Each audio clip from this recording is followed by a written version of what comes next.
working to connect a region of over 600 cultural bridges between our lands.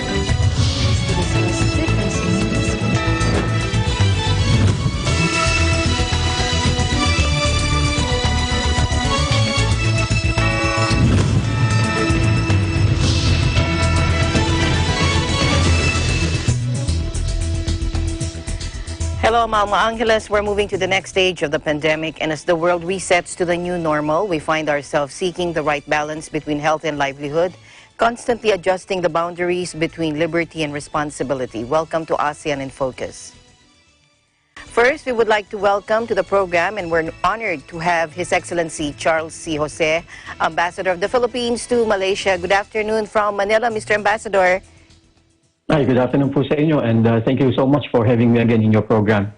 Thank you rin po, Ambassador. So, syempre po, kukumustahin po namin muna what is the situation now in Malaysia and what new normal measures are in place? Is the MCO still in place po? Opo, nakatakda na pong matapos yung MCO o yung Movement Control Order sa Malaysia ngayong pong June 9, that's Tuesday next week.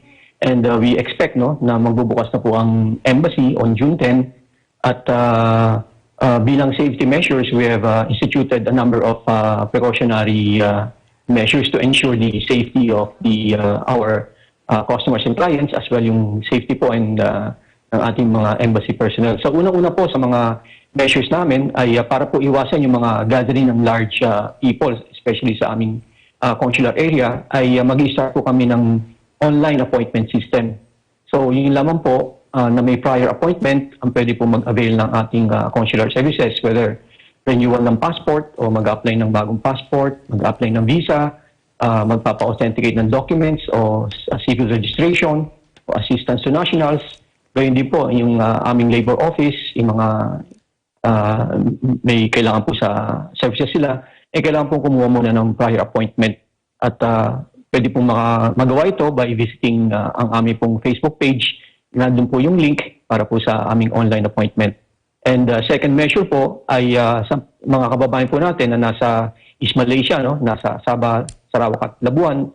Dahil sa ngayon po ay meron pa rin interstate travel. Sa kanila po na kailangan ng mag-renew ng kanilang passport pero hindi po makapunta sa KL. Ina-allow na po namin ang extension ng passport validity at pwede po nila itong gawin by mail. So yun po ang mga bago naming in-introduce na measures para po masilbihan ang ating mga kababayan but at the same time ay ma-comply sa mga regulations ng Malaysia regarding management of the COVID-19 virus pandemic. Kumusta naman po ang ating Filipino community sa Malaysia? Tulad po nung discuss natin before, marami po talagang naapektuhan sa mga kababayan natin, especially yung mga undocumented, yung mga no work, no pay, dahil almost 3 months po, itong MCO dito. So during that time, ay marami po mga businesses na apektuhan at yung mga nagsara po ng mga businesses, especially nasa hospitality and entertainment, ay tourism and tourism related. Marami po tayong kababayan na dyan nagtatrabaho sa mga restaurants and bars, ay talagang naapektuhan po sila. At kami po sa embassy ay marami na rin nagawang tulong para sa mga kababayan natin dito. In line with our one country team approach, tulong-tulong po kami, pati po ang ating mga attached agencies. For example, ang ating labor office ay nag-disburse po sila ng kanilang funds under the DOLE ACAP program. So far, nakapag-disburse na po sila ng $182,000 at nabiyayaan po ang mga 910 na kababayan po natin. Patuloy po nag-evaluate ng application ang ating POLO office at patuloy pa rin po silang mag-disburse ng kanilang funds sa mga qualified pong OFW. Ang ating pong OWA office ay nag-donate po ng close to 1 million pesos. At nabiyaan po mga 2,400 OFWs natin. At ang DSW office ay nag-disburse din po ng 50,000 ringgit. That's almost 600,000 pesos in welfare assistance sa mga undocumented, elderly, minors, and indigents, especially dito po sa Sabah. At kami rin po sa embassy ay nag-contribute po no ng aming personal funds para makapag-raise ng pondo. Binili po ng mga relief packages at na-distribute din po ito sa mga kababayan natin na nangangailangan. So talagang tulong-tulong po tayo ngayon sa mga panahong ito. Pero recently po, di ba yung mga illegal workers medyo na-highlight sa news po diyan sa Malaysia. Yung nasabi nyo nga po na tinutulungan din po natin sila. Pero meron po ba na talagang involved na meron po bang mga madideport na mga Pilipino dahil po sa status nila na illegal workers po? Well, patuloy po ang trabaho ng Malaysian Immigration no sa pag-arrest and detain ng mga illegal workers. So kabilang din po dito ang mga Pilipino no na nag-overstay o mga illegal workers, but so far no aside from the usual illegal immigrants na nakadetain po sa Sabah, ay regular po itong deportation, but under this MCO ay wala pa po kaming natatanggap na formal notice no from the Malaysian Immigration na meron po silang gustong i-deport ng mga Filipino. Very good. Recently, our government recommended that OFWs get their COVID-19 testing from their country of origin. Meron po ba available testing for our OFWs dyan because of the big load of testing done here? Di ba medyo na stranded sila, hindi makauwi ng probinsya because of the testing? Meron ho ba sa Malaysiang ganon bago sila mapauwi po? Ang approach po dito ng Malaysian government sa pag-manage po nila ng pandemic ay targeted po no ang kanilang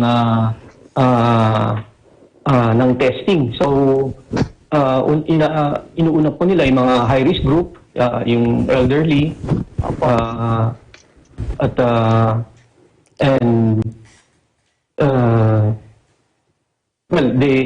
aggressive din po ang kanilang case detection. Pero so far po ay hindi naman nila tina-target no ang mga OFWs na grupo.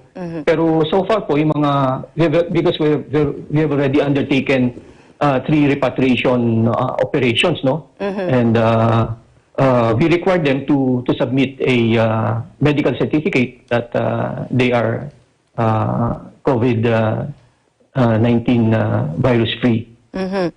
So existing programs and activities of the embassy to help our kababayans there, na-mention na niyo po ata Opo, patuloy po yun yung dole na ACA program. Okay. At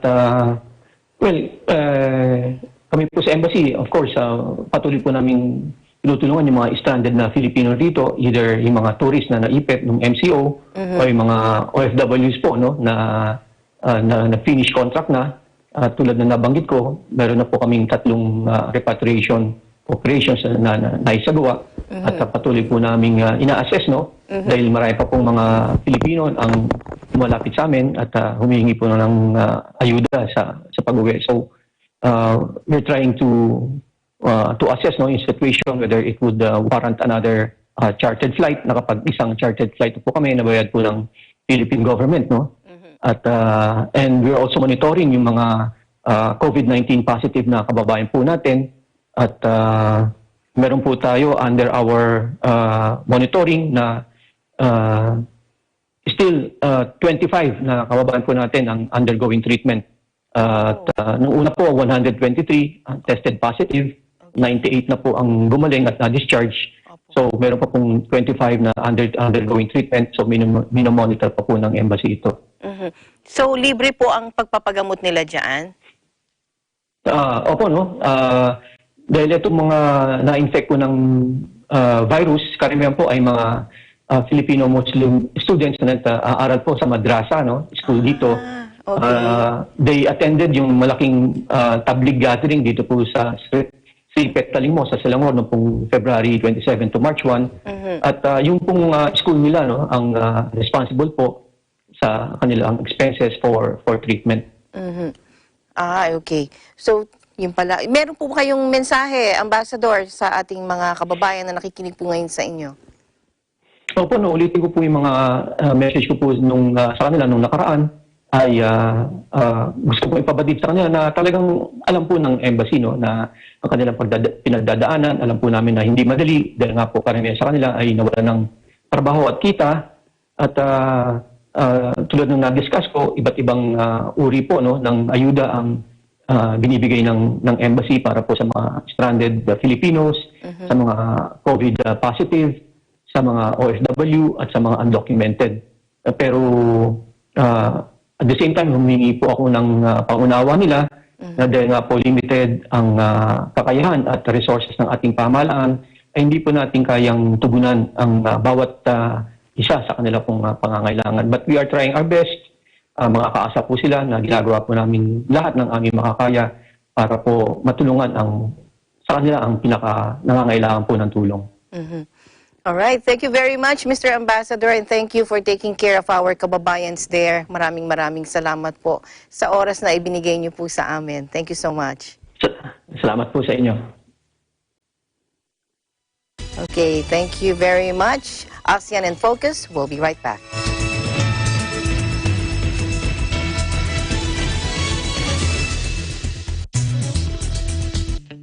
Kahit na maraming kababayan natin ang nasa loob lang ng kanilang tahanan, hindi naman ito naging hadlang upang ipamalas nila ang natatangi nilang galing. Anong nangyari sa'yo?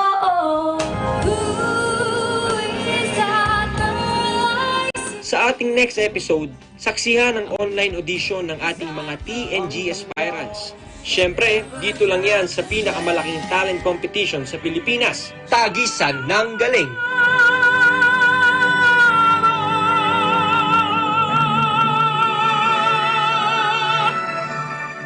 This program is presented by SMC Infrastructure, building a better world. Sandig sugar-free white coffee, puno ng white coffee taste without the sugar, kaya lower calories. Try mo na Sandig sugar-free white coffee. Sarap ng white coffee, now sugar-free.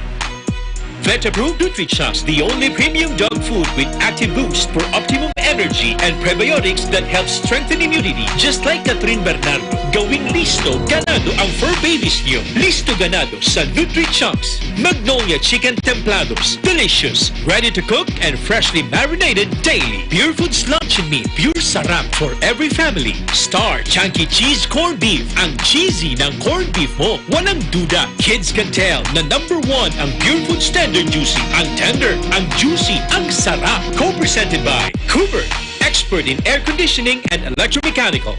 Also engaged in structural, electrical, fire protection, plumbing, and sanitary services. Cooper, your ultimate MEPS and air conditioning solutions. Unlad Incorporated International, fight against global poverty. New San Jose Builders Incorporated. Canrib Corporation, your ventilation and air conditioning specialist. Vita Herbs Philippines Green Coffee, masarap, mabango, at healthy pa. Puerto Rico Resort and Convention Center, Cabiao, Nueva Ecija. I love Puerto Rico. In participation with Rain or Shine Elastomeric Waterproofing Paint, Matinco. R Square Variables Incorporated, CompuZell Computer Services, Saisho International Trading Corporation, DN Steel, EMAC UPB Roof Corporation. Hey, Gretchen Ho here, and I'm a white coffee lover. Creamy kasi, and very yummy. Pero mas masarap kung hindi nakaka-guilty. Check my new discovery, San-Made Sugar-Free White Coffee. Puno ng white coffee taste without the sugar, kaya lower calories. Try mo na! San-Made Sugar-Free White Coffee. Sarap ng white coffee, now sugar-free.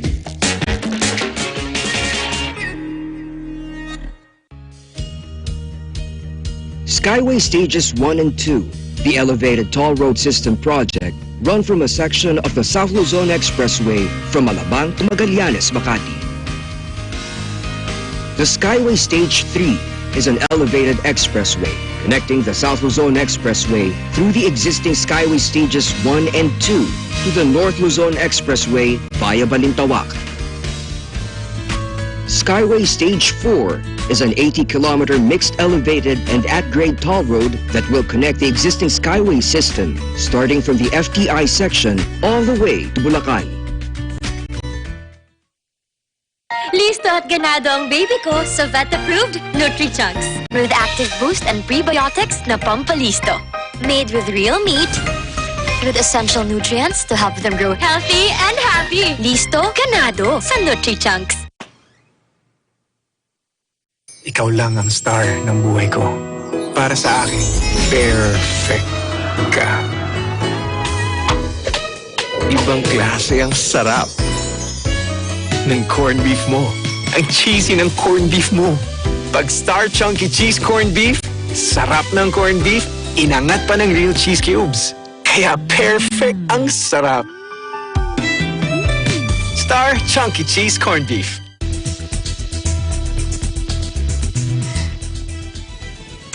Welcome back. Phuket has announced businesses will open for June 1. Joining us live in Phuket, from Phuket, is Farah Benito. Hello, Farah. Thank you for joining us. Hello, Alma. How are you? I'm good. How are you? I'm great. And good afternoon to you and also to all our viewers around the world. Here are the latest updates in Phuket, Alma. Phuket hotels allowed to reopen. This is according to the full order of reopenings issued on 31st of May. All venues registered under the Hotel Act are allowed to reopen from June 1. The Phuket Provincial Health Office, or PPHO, published the full 37-page provincial order listing all business, services, and activities allowed to open and resume operations from June 1. The extensive list also notes all the activities that are still not permitted, including any use of all beaches in Phuket. Permanent Secretary of Ministry of Tourism and Sports said that the policy of the Ministry of Tourism and Sports is to prepare tour operators and tourists for the period after the country has ensured safe conditions for travel. He has also added that tourism is the first industry to have been affected and may be the last industry to recover to normal. The urgent tourism policy is to upgrade the standard of cleanliness and hygiene under the concept of repair and rebuild so that tourism establishments can adjust their products and services in accordance with the new normal and boost tourist confidence after the crisis has eased. The Ministry of Public Health would like to request people traveling to various destinations to please strictly abide by the various preventive measures in order to facilitate a speedy return to normal travel. Even after the relaxation measures, they would like to request all travelers to abide by the prescribed guidelines in order to reduce the risk of infection. The governor also said that applying establishments will undergo the strict inspection and be assigned the SHA logo as a mark of quality certification of the service standards of that establishment. The logo will be issued by TAT and have a validity period of 2 years. By the way, Alma, 2 people died when a crane truck slammed into a roadside power pole while descending Caron Hills towards Chalong on Saturday, May 30. According to Caron Police Lieutenant Colonel Pratuwang, the accident occurred at about 4:50 in the afternoon. The truck driver named Tanapon Prachit, 31 years old from Chayapum, died in the impact. His body was recovered from the truck cab and taken to Vachira Phuket Hospital. A Myanmar national, Laing Nyo Win, who's 28 years old, was riding a motorbike up the hill in the opposite direction, was struck by one of the felled power poles. He suffered serious injuries and was rushed to Shillong Hospital, but was pronounced dead at the hospital. The downed power poles prevented traffic from passing the accident scene for hours, but the road reopened to normal traffic flow by about 8:30 p.m. According to Lieutenant Colonel Pratuwang, police are continuing their investigation into the accident. Back to you, Alma. All right. Thank you very much, Farah, for your updates. We look forward for more. Thank you for your time. Take care. Stay safe. Thank you, Alma. Take care, and we'll see you soon. Thank you. All right, to give us more updates on the coronavirus situation from Malaysia, joining us live is Ruby Tinawin. Hello, Ruby. Hello, Alma. Good afternoon. Good afternoon, Ruby. Yes, Alma, for the latest news here in Malaysia, The country faces a new challenge of preventing a spike in the number of COVID-19 infections among foreign workers. That's what Health Director General Dr. Nur Hisham Abdullah said. He said the rise in the number of infections was detected in late April based on forecast models by the National Institute of Health. On the other hand, Dr. Nur Hisham also noted that the NIH forecast models with regards to COVID-19 infections among Malaysians were in line with efforts under the movement control order to curb the spread of the virus in the community. He added that several measures were needed to prevent the further spread of the virus among foreign workers. Among them was to resolve the issue of cramped and overcrowded accommodation and mandatory screening of those working in the red zone. He also reminded Malaysians not to stigmatize foreign workers following a recent spike in COVID-19 cases, saying that they have contributed towards the growth of the nation in various economic sectors. So far, the total number of illegal workers tested positive for COVID-19 and are currently placed at detention centers in Malaysia are as follows: 283 from Bukit Jalil, 65 from Semeni, 60 from Sepang, and 2 from Putrajaya Detention Center. Separately, Dr. Nur Hisham noted that the Health Ministry will continue to monitor the daily COVID-19 cases in the country before deciding on the lifting of the conditional MCO. He also said that so far they have found that Malaysians were complying with the SOP. He also pointed out that even the foreigners are also required to comply with the SOP to break the chain of infection in the country.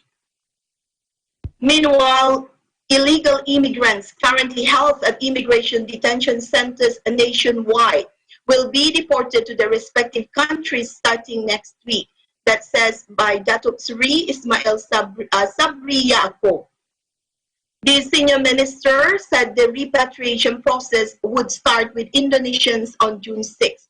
He added that all illegal Indonesians will undergo COVID-19 tests via the rapid test kit antigen method first in the presence of officials from the Indonesian embassy. He also told reporters during daily briefing on Friday that the first phase will involve 2,189 Indonesians who are currently held at Immigration Depot in Peninsular Malaysia and Sarawak, as well as 672 at Depot in Sabah. From the total, the first group will consist of 450 illegals to be deported via 3 flights to Jakarta, Medan, and Surabaya, followed by 445 illegals on June 10 to the same destinations. He added the phase 2 would involve 2,623 illegals to be deported within 2 months. On behalf of the Malaysian government, Ismail Sabri thanked Indonesia for their cooperation. Currently, the Immigration Department and Wisma Putra are having talks with Nepalese and Bangladeshi officials to send back 246 Nepalese illegals and 2,476 Bangladeshi illegals.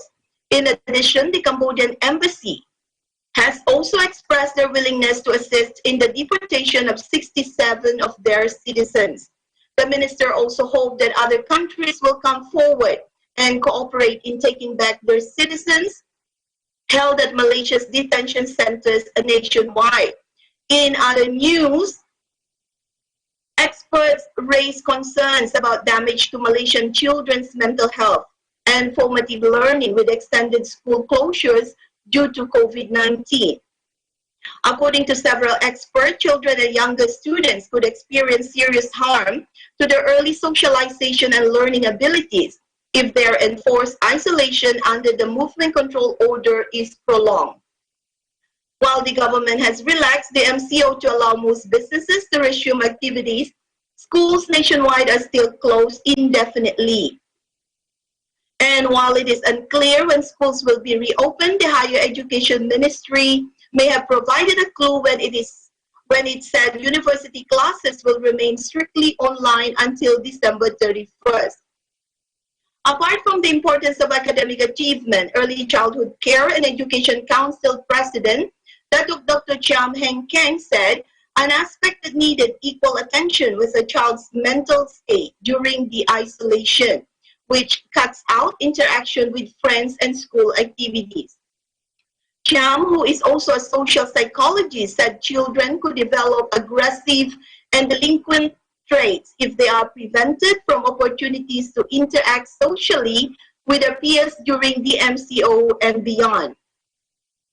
As such, Dr. Chiam viewed that parents would take note of their children's mental state and problems faced by the child.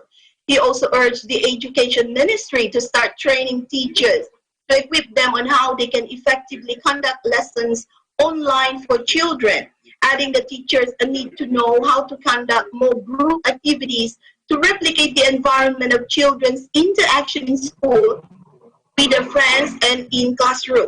However, there may only be one element that e-learning cannot replicate, and that is the human touch. Back to you, Alma. All right. Thank you very much, Ruby, for your updates. Thank you, EBC Malaysia Bureau.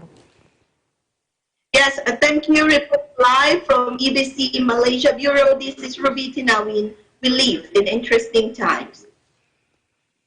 Let's go now to Bangkok, where people are now going to the movies and parlors as lockdown measures are eased. Gila Pablo joins us live. Hello, Gila.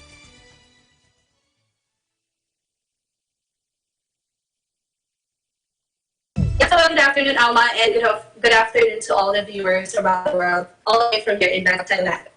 So before I proceed with today's headline, here's a quick official COVID-19 update in Thailand as of today. The country has so far recorded 3,083 confirmed cases and 58 deaths with no local transmissions in the past 7 days. And many cases, among them Alma, in recent weeks found in quarantine among Thais returning from abroad. Another one recovered, bringing the total discharged patients to 2,966, and Alma, there are still 59 patients remain in the hospital. So Alma, as coronavirus restrictions further ease and new infection numbers remain low, people took in a movie and enjoyed foot massages in a welcome return on Monday to some pampering and popular pastimes. Shopping malls stayed open later, a curfew was shortened, and more businesses reopened. Among them, fitness clubs, spas, traditional massage centers, and cinemas. Ms. Yusuf said all measures were being taken to keep clients healthy and safe, like wearing plastic face shields and masks. Plastic floor mattresses were disinfected regularly, ready for the next customer, and they also avoid any massage that gets close to the neck and facial area. Meanwhile, Alma cinemas reopened with restrict social distancing and limits of 200 people in each theater. There are also empty seats on either side of each customer and an empty row in front. Staff with gloves and face shields perform temperature checks on everyone entering the theater. After each screening or movie screening, staff in full body protective suits sprayed disinfectant along each row of seats. The chief marketing officer of Major Cineplex, that's one of the biggest movie theater here in Thailand, said that this will make people more confident to come back to cinemas with partitions to make it more exclusive. And he also added, Alma, that practicing the social distancing requirements meant a VIP treatment for all the customers. Back to you, Alma. All right. Thank you very much, Gila, for your updates there in Bangkok. Thank you very much. Stay safe, stay healthy. Thank you also, Alma, and same to you. Once again, this is Gila Pablo reporting live from Bangkok, Thailand. We live in interesting times. To Cambodia now, where the Prime Minister has expressed concern that a second wave of virus infections may occur. Bringing that report live from Cambodia is Crystal Ann Ballesteros. Hello, Crystal Ann.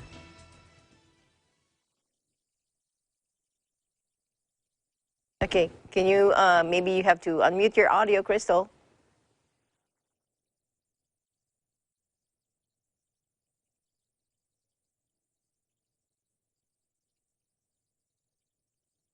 Okay, we will get back with Crystal Ann. First, we go to New Zealand, where the country is decisively on track towards a level of normality.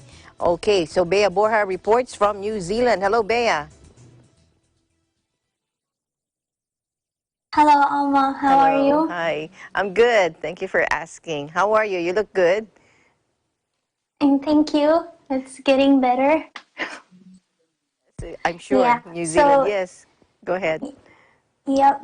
Yep. So it is that New Zealand is moving firmly and decisively towards successfully containing COVID-19 outbreak in the country. This is evidenced by the fact that for the 11th consecutive day today, the Ministry of Health reported no new cases of COVID-19. The number of confirmed cases remains at 1,154 with just one active case. During press briefing today, Prime Minister Jacinda Ardern said that on June 8, Cabinet will review Alert Level 2 settings and will be in a position to decide whether to move to Alert Level 1 that same week. Ardern explained that New Zealand is well ahead of schedule and will soon be one of the first countries to have experienced a COVID outbreak but return to that level of normality so quickly. She hinted at what Level 1 would look like by saying that at that level, all restrictions will basically go except for border restrictions, which she emphasized would remain New Zealand's most important line of defense. Meanwhile, as part of its post-COVID-19 economic recovery program, government unveiled earlier today an apprenticeship package as part of Budget 2020. This package will provide support for learners of all ages. According to Education Minister Chris Hipkins, this package is rolled out especially for people of any age who are looking to change employment and retrain as circumstances in their life have changed. Initially, apprenticeship support will be available for the following fields. First, all primary industries, building construction and engineering industry, community support such as youth work, care for the elderly, counseling, community and mental health, manufacturing and mechanical engineering and technology, electrical engineering and road transport. Refinements will be made in 2021 when better understanding of the effects of COVID-19 in the workforce emerge. Taken together, these achievements and developments are a product of New Zealanders' determined effort to go hard and go early from the onset of this health crisis. Indeed, a very good reason for one to say New Zealanders are on track to a new normal life going forward. Alma? All right, very good. Congratulations to New Zealand. But I know you've heard in the news about the ongoing protests in the United States regarding the death of Black American George Floyd. Were there any spill of the protests over there in New Zealand? There was in London, in Canada. What about in New Zealand? Were there any protests held there? Yeah, sympathy protests were held in several locations all over New Zealand yesterday, which was a holiday. New Zealand celebrates the Queen's birthday every first Monday of June. Just a little trivia. So the locations of protests the biggest one was in Auckland, and several smaller gatherings were held in Wellington, Tauranga, Dunedin, and Christchurch. So could the participants in the protest not have been exposed to COVID-19? There is that risk of transmission by asymptomatic carriers, which is the reason why exactly rules around gathering size at a 100% maximum remain under level 2. But according to the Director General of Health, there is no evidence of community transmission in New Zealand. So the 14-day quarantine after attending one of these outdoor events is not required. However, experience abroad has shown that two things that are relevant about this issue. First, that there is a tail to this virus, so which means that even after a country has flattened the curve, it continues to see small outbreaks or small cases, small number of cases coming up. And second, that when countries move out of heavy restrictions, they see spikes in their cases. But hopefully, none of these will happen in New Zealand, even if protesters, according to the Prime Minister, flouted alert level 2 rules. Alma. All right. Thank you very much, Bea. Take care. Stay safe. Stay healthy. Thank you so much. This is Bea Borja reporting live from Wellington City, New Zealand. We live in interesting times. ASEAN in Focus. We'll be right back.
And she infected two more. And those two infected a lot more of people.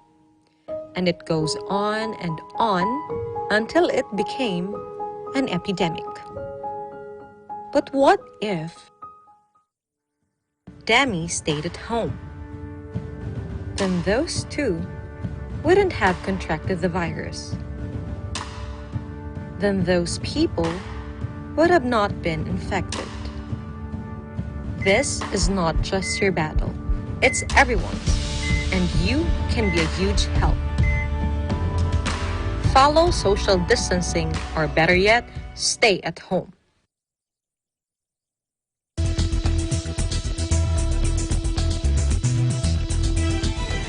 Okay, let's go back to Cambodia. The Prime Minister has expressed concern over a second wave of virus infections there. Bringing that report live from Cambodia, joining us is Crystal Ann Ballesteros. Hello, Crystal. Hi, Alma. Is it okay now? Yes, it's very good. I can hear you clearly. Yes. Okay, well, that's good. According to Khmer Times, Samdech Hun Sen, or Prime Minister of the Kingdom of Cambodia, has reiterated his concern over the second wave of COVID-19 infections in the country, while congratulating his fellow citizens and competent authorities for their participation and efforts in the fight against this pandemic. At a get-together with Priya Sihanouk provincial civil servants and road construction technical team in Sihanoukville, the Prime Minister spoke highly of the efforts of all competent authorities at all levels, especially health workers who are in the front line against this deadly disease. He also praised the people for having applied the preventive and safety measures taken by the Ministry of Health against COVID-19.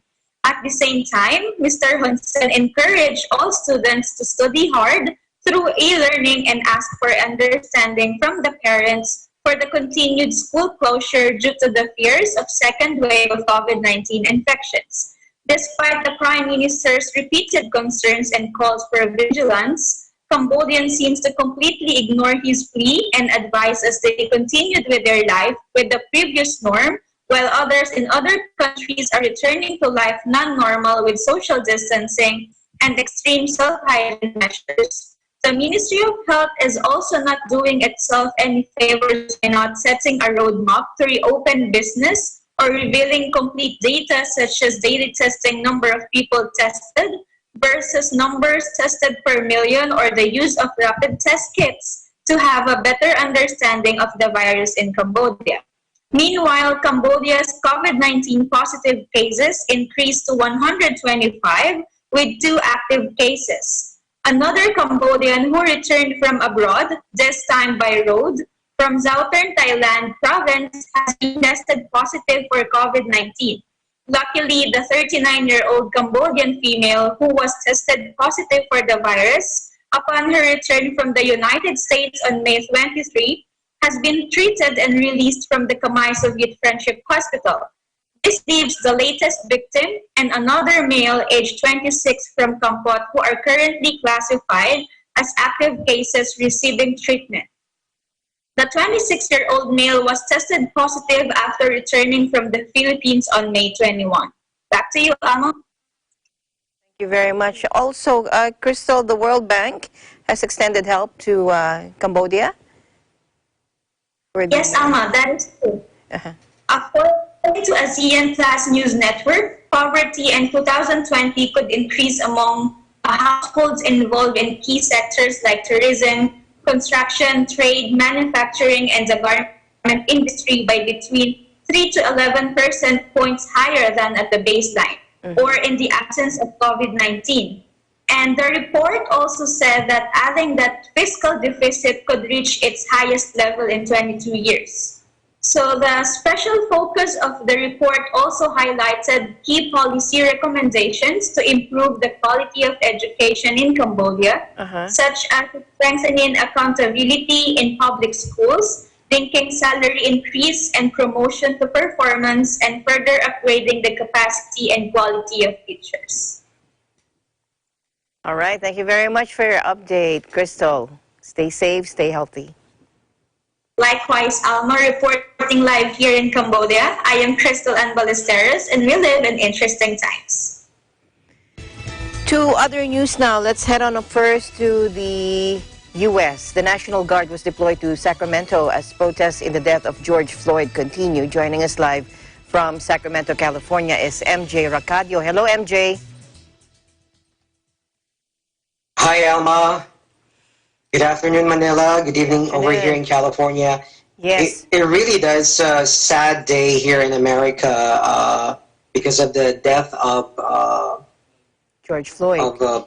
George Floyd. And, you know, riots are everywhere and looting they're everywhere. So now the California actually they have been deployed 500 National Guard. And it's been happening for the past 2 days, Alma, and I live very close over here in downtown, about 15 minutes away.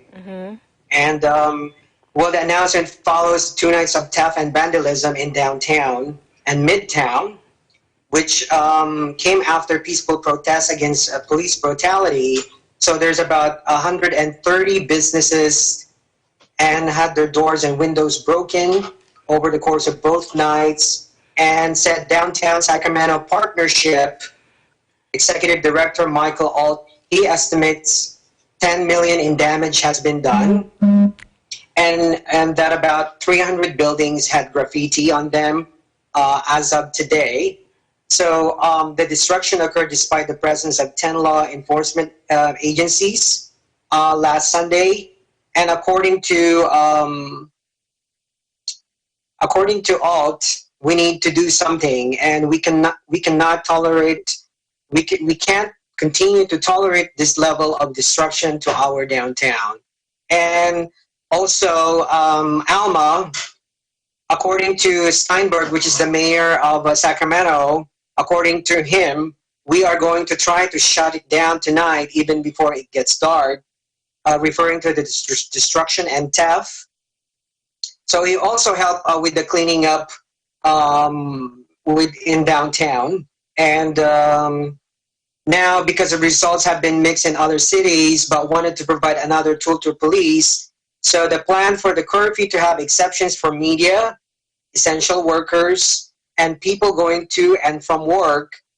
And people who violate the curfew, Alma, after oral or written notice is given, could be arrested and cited for $500 and imprisonment for up to 6 months. And according to the city code, and of course the curfew remains in effect until terminated by the city. And so, yes, so 500 has been deployed over here in the city of Sacramento, which is California's capital. Alma? Is there a current or a leading voice of reason and peace who stands as an icon against all the violence and built up anger displayed there in the streets there in the U.S.? Well, according to the report as well, that it's also it's an organization against the government. Okay. That's why they started doing looting, riot, because there is a protest happening here, a very quiet protesting, and there's a separate. These people are separate from the protesters. So they've been doing that all over California, as you can see, like in Beverly Hills, in San Francisco. That's why they're doing this. California cities has the enacted curfews, such as the San Francisco, San Jose, Walnut Creek, Danville, Pleasant Hill, and Santa Clara. The curfew is actually 8 p.m. starting Sunday. That was yesterday, and it's Monday right now here in California. And yeah, that's what's really going on right now. It's a very sad day here in California and all over the country, because, you know, we've been locked down, quarantined for about over 2 months, and we're about to reopen the businesses in a stage 3. Everyone's so excited. We just celebrated our Memorial Day, but these things happen. Yeah. And yeah, it's a sad day here in America. So the president decided to, deploy the National Guard. We have about over 300,000 National Guard in the whole entire United States.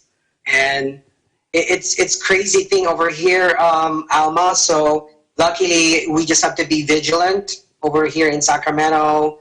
Take care. Don't, we must follow. Yes, don't go Absolutely. outside for now.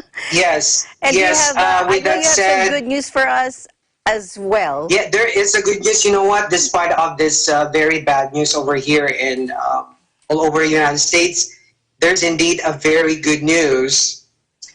Are you ready, Alma? I'm ready. I'm waiting.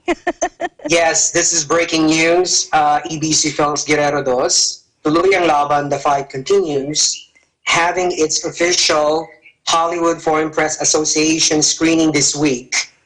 Wow. And yes, to tell you honestly, the Hollywood Foreign Press, they are a responsible group of the annual Golden Globe Awards. So it is something that you can be proud of. I just want to congratulate internationally acclaimed director Carlo Ortega Cuevas and the whole entire crew of EBC Films for this treat this week. Yes. And it's amazing. Despite all of these happening in our surroundings, also, if you want to have a positivity, you could check out my latest show, Entertainment Vlog. I was actually interviewed Dr. Tess, and it was an amazing positivity. We really need that at this point here in America and around the globe, the positivity. And this good news, this is indeed perfect timing, Alma. Yes. And yes. Thank you so much. And also, for your updates. Yes, go ahead. Yes, well, before I go, let me just tell you the report for the numbers of COVID-19. Oh, yes, As of June 1, yes, June 1 in California, 113,006 positive cases. And with the deaths, 4,251. And in Los Angeles County, 55,968 positive cases. And deaths is 2,384. And here in Sacramento, we are doing great. It's 1,429, and deaths is 58 only. So it's amazing. Yes. And yes, so that is it for now, Alma. My name is MJ Ricardio, reporting from Sacramento. We live in interesting times. Back to you, Alma. Thank you, MJ. Take care. Meanwhile, in a related news, police officers took a knee in front of the protesters as they stand outside the Trump International Hotel in Washington, D.C. The city's mayor has issued a curfew for the district starting at 7 p.m. local time following the tense protests there since the death of George Floyd. And let's take a look.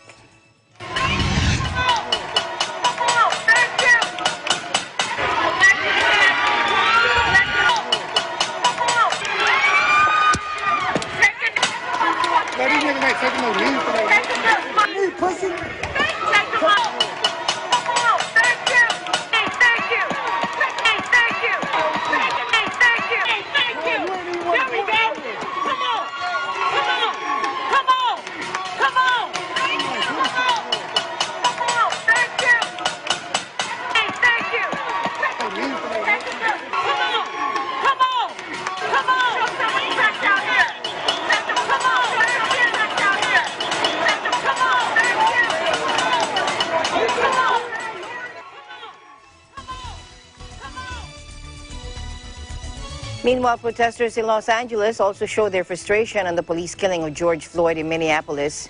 It's a peaceful protest, according to our EBC correspondent. Eva Baselyahi is at the scene. Eva.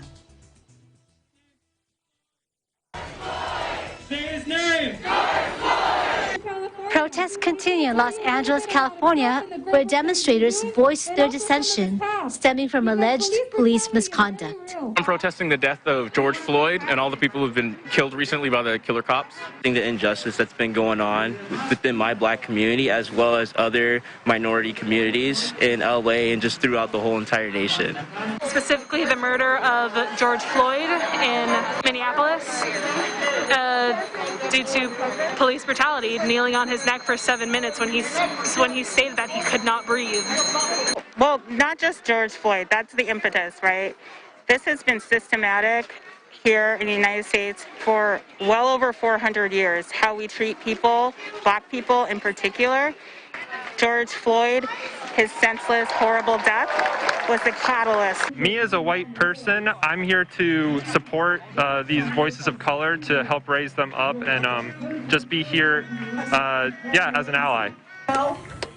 An estimated 300 people peaceably gathered at Mariachi Plaza in the Boyle Heights district, holding signs expressing what they hope to accomplish by this assembly. That us family members experience every single day. Letting our voice be heard, by letting the powers that be know that this is not acceptable, that something needs to be done. This has been going on for hundreds of years, where minorities and poor people are trampled upon by the police.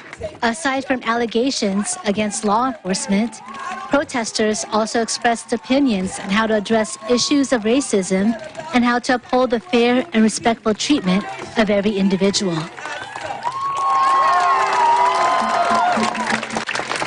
Racism happens every day. I think more and more we just need to listen to voices of color. Everyone could just understand that we're all human and we're all people, then I feel like it would be a different situation. The death of George Floyd has sparked outrage across the nation, inciting riots, looting, and violence. But to the relief of the residents in this neighborhood, today's protests never escalated into hostility. In Los Angeles, California, Eva Basalyahe, Eagle News. We live in interesting times. And finally, in our news, a National Guard officer in Minneapolis asked the protesters to stay peaceful. He even shook the hands of protesters and kneeled with them, saying, "Change can start tonight." Take a look. You yourself, what will you do for change? You yourself. Change can start tonight. Change can talk about taking your gloves off, man, and shaking a hand. Thank you. Right?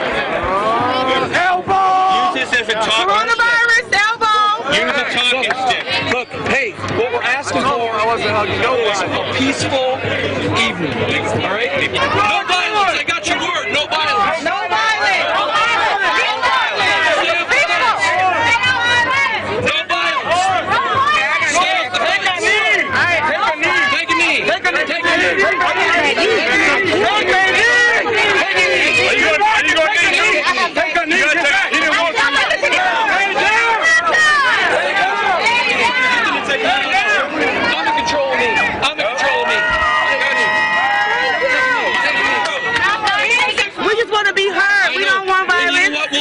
We'll listen as long as you're here.